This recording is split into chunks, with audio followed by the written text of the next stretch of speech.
Для 5 выпускников Сухумского высшего общевойскового командного училища этот день особенный, ведь им вручают дипломы государственного образца о высшем профессиональном гражданском и среднем военном профессиональном образовании. К началу мероприятия военнослужащие возложили цветы к мемориалу славы, затем почтили память павших героев минутой молчания. После состоялось торжественное вручение дипломов выпускникам. Товарищ генерал-полковник, лейтенант Ладарин для получения диплома прибыл. Есть.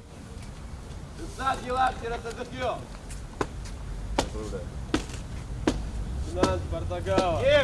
Для получения диплома ко мне.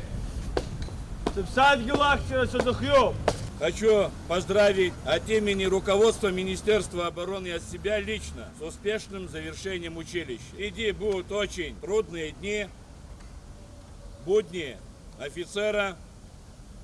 Я уверен, что вы справитесь с возложенными на вас обязанностями. Хочу поблагодарить бывшее руководство училища во главе с ЖИБа, а также нынешнее руководство училища. Слова благодарности родителям, которые присутствуют здесь. Прозвучали напутственные слова молодым офицерам от руководства СВОКу и Минобороны. Ну а после, по сложившейся традиции, уже бывшие курсанты, сняв фуражки и преклонив одно колено, простились со знаменем училища. Начальник управления кадров Минобороны Илья Гамисония зачитал приказ министра о присвоении выпускникам звания лейтенант. В соответствии с положением о порядке прохождения военной службы ниже поименованным выпускникам Сухумского высшего общевойскового командного училища Чачхалия, Артагава, Ардзинба, Нормания, Ладария присвоить первое воинское офицерское звание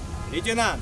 Министр обороны Республики Абхазия генерал-полковник Ануа. Выпускники обучались в СВОКу 4 года. Важно отметить, что в Сухумском высшем общевойсковом командном училище курсантов обучают по методикам и стандартам российских военных училищ. Конечно же, в этот торжественный день родные и близкие были рядом со своими уже совсем взрослыми детьми. Было много пожеланий и напутственных слов. Я от имени родителей хочу поздравить вас с успешным завершением вашей учебы. За 4 года от наших курсантов было слышно только 2 слова. У нас все хорошо, у нас все нормально. У нас все нормально. Это родители знали, что не всегда было гладко и сладко, но были готовы к этому. Но наши дети справились, все трудности были преодолены и можем гордиться ими. Это, конечно, заслуга ваших преподавателей, руководства. Под звуки военного оркестра молодые лейтенанты прошлись торжественным маршем и по традиции военных училищ бросили монеты в воздух на счастье. Сейчас выпускникам дается месяц на отдых, после чего они приступят к работе в силовых ведомствах страны.